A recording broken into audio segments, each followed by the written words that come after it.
আসসালামু আলাইকুম ভিউয়ার্স, উর্মিস ডেবুকে আবারও সবাইকে স্বাগত জানাচ্ছি। একাদশ শ্রেণীর ভর্তির নতুন একটি আপডেট ভিডিও নিয়ে তোমাদের সামনে হাজির হয়েছি।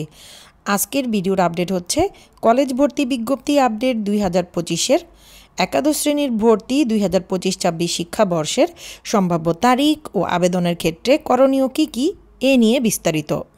প্রথমেই আসি, আবেদন চলবে 24শে জুলাই থেকে 9 আগস্ট পর্যন্ত। প্রথম পর্যায়ের ফল প্রকাশিত হবে 21শে আগস্ট রাত 8টায়। প্রথম পর্যায়ের নিশ্চয়ন করতে হবে 25শে আগস্ট রাত 8টা পর্যন্ত। দ্বিতীয় পর্যায়ের আবেদন গ্রহণ শুরু হবে 26শে থেকে 28শে আগস্ট। দ্বিতীয় পর্যায়ের ফল প্রকাশিত হবে 31শে আগস্ট রাত 8টায়। তৃতীয় পর্যায়ের আবেদন গ্রহণ শুরু হবে 5 থেকে 8 সেপ্টেম্বর। তৃতীয় পর্যায়ের ফল প্রকাশিত হবে 10 সেপ্টেম্বর রাত 8টায়। সর্বশেষ মাইগ্রেশনের ফল প্রকাশিত হবে 14ই সেপ্টেম্বর।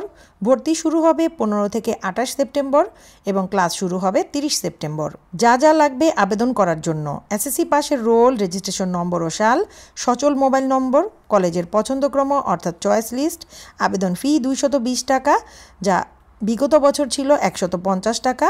এটা অনলাইনের মাধ্যমে পেমেন্ট করতে হবে। সাবধানতা, শুধুমাত্র অনলাইনে আবেদন করতে হবে, সরাসরি ভর্তি করার কোনো সুযোগ নেই। আবেদন প্রক্রিয়া: এক্সআই ক্লাস অ্যাডমিশনের ওয়েবসাইটে গিয়ে এসএসসির রোল, রেজিস্ট্রেশন নম্বর, বোর্ড এবং মোবাইল নম্বর দিয়ে সাইন আপ করতে হবে। সাইন আপ শেষে তোমার মোবাইলে এসএমএস যাবে, যেখানে ইডিইউ আইডি এবং পাসওয়ার্ড থাকবে। সেই আইডি দিয়ে লগ ইন করে কলেজ চয়েস দিতে হবে। কলেজ চয়েস দেওয়ার সময় করণীয়: নিজের মার্কস এবং জিপিএ দেখে পছন্দের কলেজগুলো লিস্ট তৈরি করবে। সবচেয়ে পছন্দের কলেজ উপরে রাখবে এবং কম পছন্দের কলেজগুলোকে নিচে রাখবে। ওয়েবসাইটে প্রথম কয়েকদিন চাপ বেশি থাকে, তাই 4-5 দিন পরে আবেদন করাই ভালো।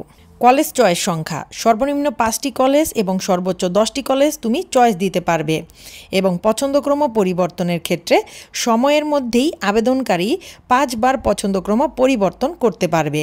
এর বেশি সময় ধরে আর পরিবর্তন করতে পারবে না। তার মানে সর্বোচ্চ টাইম হচ্ছে 5 বার, যা তুমি তোমার পছন্দক্রম পরিবর্তন করতে পারবে।